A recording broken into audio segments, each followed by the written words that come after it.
but the structures and other objects on the moon revealed themselves. I was so overwhelmed at the results, I have now colorized over 247 photos. Now that I had come up with a format and a routine for colorizing the moon, I decided to gather the most famous Apollo moon anomaly photos that researchers from all over the world had been presenting for years and decided to colorize them. This is one of the many original NASA photos that has some very unique anomalies, especially here in this area. This is what it looks like after we bring up the contrast to eliminate the brightness applied to distort the image. And this is what it looks like after applying my colorizing process to it. So remember, these are colors and tones I used from Earth photography applied to the moon's surface. With Earth colors applied, you can see all the details with depth perception as never before. By painting the moon with Earth colors and tones, we can now see what has been there all along for us to view.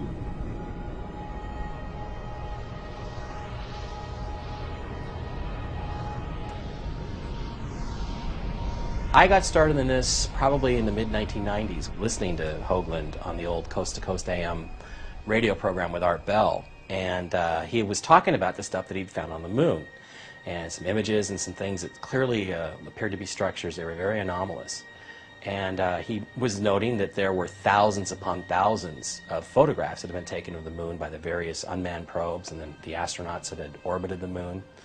And he said, you know, Art, anybody can do this.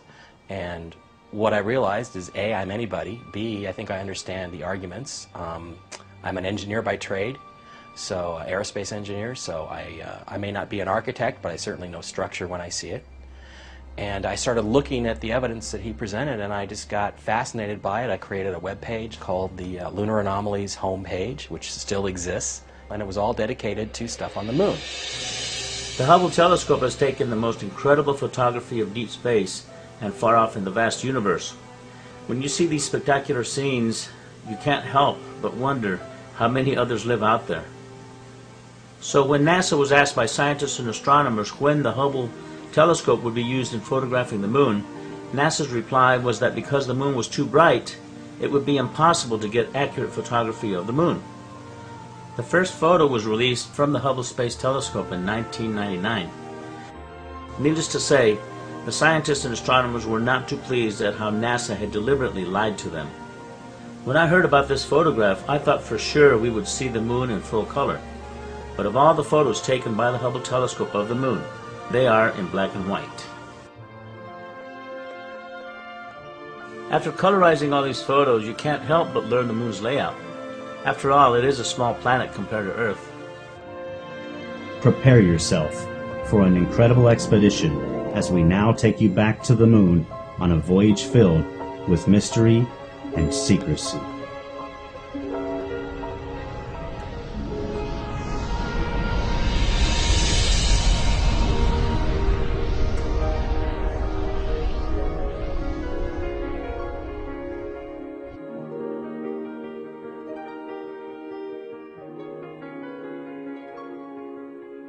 I'm not sure why NASA has not told us what's on the moon. In a way they have told us, because the pictures are there and there's hundreds of them. So anybody can do what I did and go and look at the pictures and enlarge them and see what there is. NASA has been there, but we haven't been back since 1972, and you gotta sit there and wonder why that is. It's our closest celestial neighbor in the heavens. You can see it every night when you walk outside, and really there's so much mystery about it still to this day. Many people seem to think that the Apollo program answered a lot of these questions, and in many ways it did, but we, the general public, have never been privy to any of those answers.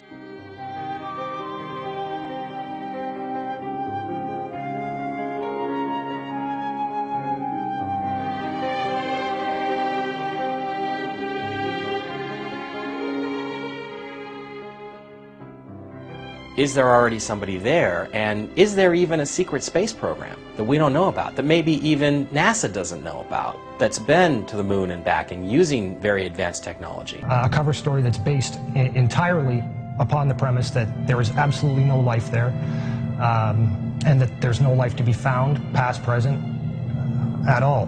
That's simply not the case. So I certainly believe that some of the stuff that we're finding on the moon may be alien, extraterrestrial in origin. It may be ruined, ancient, abandoned extraterrestrial ruins.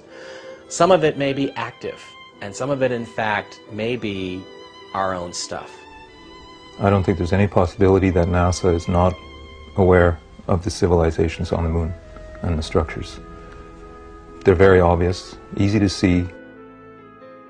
They are in contact with some of these extraterrestrial life forms, and they don't want you to know about it. There was the guy that hacked into the NASA database and found some listings of non-terrestrial officers. NASA may have made a deal with the beings up there to not reveal their civilization, but then again, the pictures have the evidence.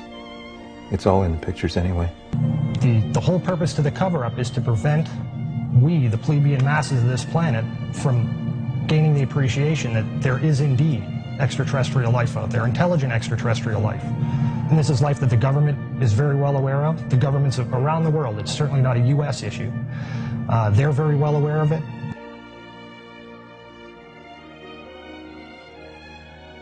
Because you've been lied to, you've been robbed of something that you deserve, which is to know what your true history is and what your true significance is in this world. I really don't think people realize how deep the lie goes, how big it is, how unbelievable the cover-up is. This truly is the greatest story ever denied.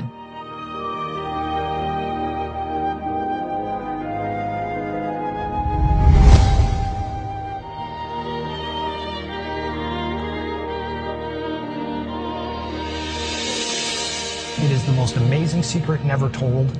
It is the most monumental cover-up in human history. And hopefully, the public will take a movie like this and it will begin to open up some doors, begin to open up some windows to the truth, whether it's from the government, whether it's from other insiders who can now come forward and begin to tell their stories of what they did and their involvement in this cover-up to get the truth out there. I think the world's ready for it. And hopefully a movie like this will push that forward a little bit and speed the process up. The very word secrecy is repugnant in a free and open society. And we are, as a people, inherently and historically opposed to secret societies, to secret oaths, and to secret proceedings. We decided long ago that the dangers of excessive and unwarranted concealment of pertinent facts far outweighed the dangers which are cited to justify it.